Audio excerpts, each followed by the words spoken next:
Moi, je pense que ce serait, elle se lève le matin et tout d'un coup, elle est plus du tout anxieuse, elle n'a aucun stress dans son corps parce qu'elle s'est dit, tiens, je vais pas me faire siffler dans la rue ou dans le métro. Elle s'habille, elle s'est dit, tiens, je vais mettre une mini-jupe aujourd'hui parce que peut-être que si c'est l'été, elle aura chaud, ou si c'est l'hiver, elle a juste envie de mettre des collants bien chauds et d'être trop belle. Ensuite, elle ira au travail et elle sera hyper heureuse de travailler parce qu'elle pourra travailler n'importe où, dans n'importe quel métier, dans n'importe quelle filière, parce qu'elle sera payée comme un homme.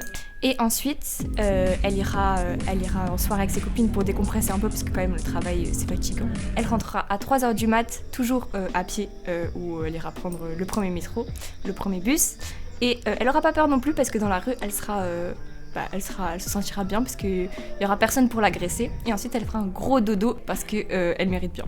En étant un homme, je sais pas vraiment ce que vit une femme tous les jours, mais ça améliorerait beaucoup sa journée parce qu'elle aurait moins de problèmes et tout. Elle aurait aussi moins de craintes. Je sais que certaines femmes ont des craintes et tout, de sortir, d'aller au travail. Pas toujours les boulots qu'ils veulent aussi. L'armée, la maçonnerie, la mécanique. Généralement, le cliché de la femme en 2025, c'est la femme qui travaille derrière un bureau avec de la paperasse et c'est tout.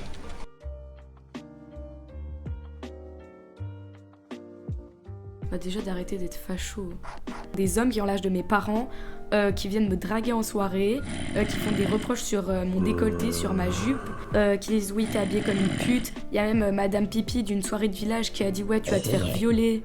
Genre les personnes adultes, elles sont trop encore ancrées dans le si une femme s'habille comme ça c'est une pute et si elle se fait violer c'est normal, alors que rien de ça est normal. Là si les parents sont comme ça, ils éduquent leur enfant de la même manière, donc on se retrouve avec des spécimens en soirée qui n'ont aucun respect. Je leur dirais d'éduquer vos enfants par rapport au consentement et de faire une réelle prise de conscience par rapport au féminisme, et que le féminisme c'est pas détester les hommes ou vouloir que les femmes soient au-dessus des hommes, c'est vouloir l'égalité.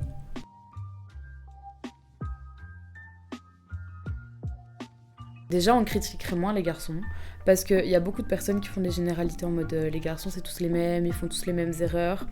Et je pense qu'ils ont juste une façon différente de penser, mais qu'il faut pas tous les mettre dans la même boîte. Et donc je pense que d'une manière générale, on les critiquerait moins si on a moins de choses à leur reprocher. Justement, on ferait plus de compliments. Mais je pense qu'ils y gagneraient beaucoup plus de respect et ça pourrait leur faire du bien et se mettraient sûrement moins sur la défense. Je pense qu'ils peuvent y gagner aussi dans les bagarres, parce que la plupart des frères, des grands frères, des petits copains et tout, quand des filles se font pas respecter que c'est quelqu'un de proche pour eux, ils ont tendance à aller taper, se battre, aller confronter la personne, que si tout le monde était respectueux un minimum, il y aurait même pas de ça entre eux non plus, parce qu'ils auraient personne à défendre, parce que ce serait juste normal d'être correct avec les filles. Arrêtez de dire parce qu'on est des hommes, on doit pas prendre le parti des femmes. Non, au contraire, on est une société tous ensemble.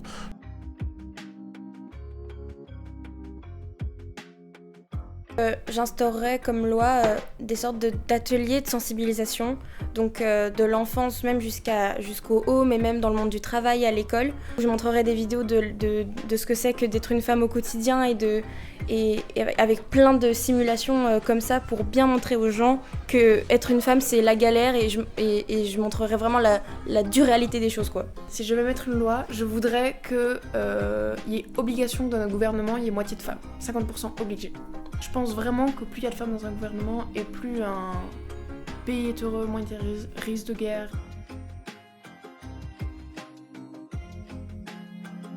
Il y aurait des avalanches et des avalanches de manifestations, mais beaucoup plus violentes qu'il y en a maintenant, parce qu'ils seront jamais d'accord.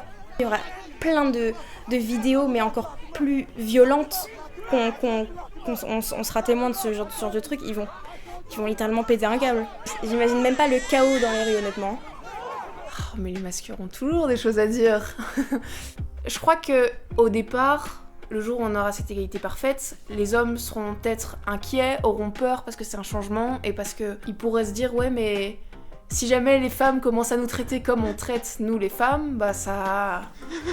Forcément ils veulent pas de ça. Peut-être qu'ils se plaindraient en disant que l'ancien temps leur manque, où ils iraient chercher des études ou des trucs pour dire oui mais c'était mieux quand les femmes nous obéissaient.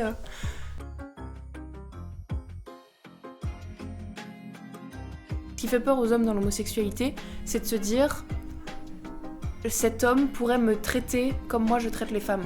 Je pense que les hommes qui sont profondément homophobes, en fait c'est des hommes qui sont profondément sexistes et qui comme ils traitent mal les femmes qui sont les personnes qui sont censées aimer, ils se disent si cet homme aime les hommes et donc potentiellement moi, il serait capable de me faire du mal comme je fais du mal aux femmes.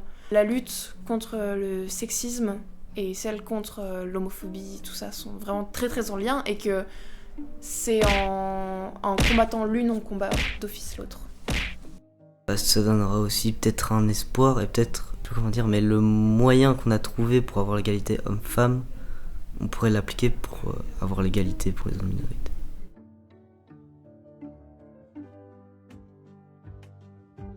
Il y a un mec que j'aime beaucoup qui a dit un jour, moi je suis née d'un père et d'une mère, donc j'ai un côté féminin et un côté masculin. Pour moi, dans cette égalité parfaite, on serait tous d'accord pour dire qu'on est des humains avant d'être un homme ou une femme et que donc il n'y aurait plus de différence de genre.